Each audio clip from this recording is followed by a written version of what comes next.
My name is James McDiarmid. I'm a plastic surgeon based in Plymouth in the UK. I'd like to share my approach to blepharoplasty surgery with you through this short educational film.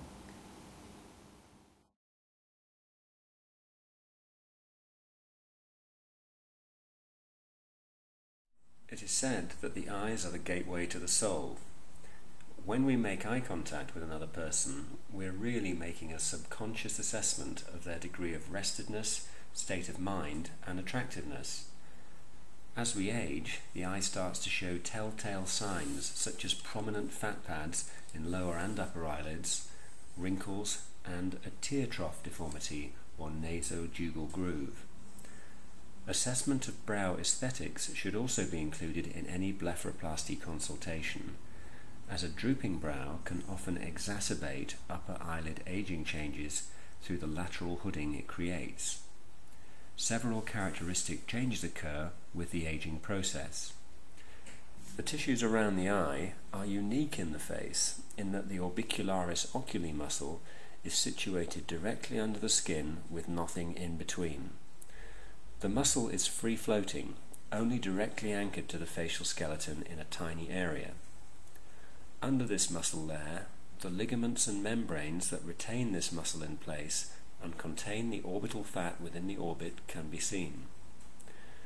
3 distinct fat pockets are present in the lower eyelid. These can bulge forward and become increasingly prominent with age, causing the appearance of eye bags.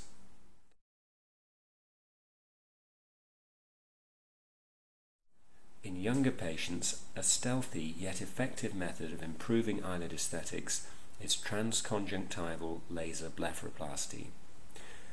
This uses a carbon dioxide laser to remove fat from the lower lid fat pockets by making an incision from within the lower eyelid conjunctiva, as shown.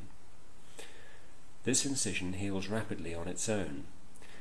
The external skin is then resurfaced to tighten it up using the laser scanner, and the patient has usually healed within 10 days.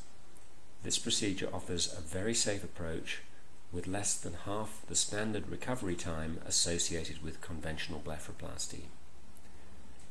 If the upper eyelid is the main problem, then this may be addressed alone by removing a scimitar-shaped piece of skin together with underlying Orbicularis oculi muscle, not the muscle that raises the eyelid, and occasionally some of the underlying fat. This is sutured closed and can help to increase definition of the upper eyelid skin crease and reduce hooding.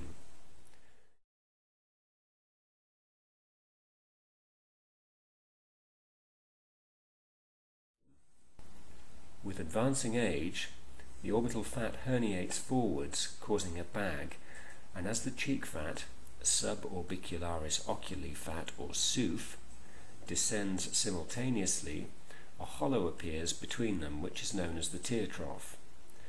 When there are significant aging changes and both upper and lower eyelids are drooping, simultaneous upper and lower eyelid blepharoplasty combined with a canthopexy may be performed. An upper eyelid incision enables not only removal of excess skin, muscle and fat, but also provides access for re-anchorage of the lower eyelid soft tissues to the lateral orbital rim in a surgical maneuver known as canthopexy. The lower eyelid is then approached through an incision just beneath the lashes. This incision is then deepened through the Orbicularis oculi muscle, and the Orbicularis retaining ligament is freed. The orbital septum, the membrane which retains fat within the orbit, is exposed, including its bony attachment to the lower orbital rim, which is known as the arcus marginalis. Release of the arcus marginalis, combined with release of the Orbicularis retaining ligaments, enables the orbital fat to be redraped over the orbital rim and attached to the SOOF, suborbicularis oculi fat, or cheek fat. Changes shown in the lateral view demonstrate the power of this technique.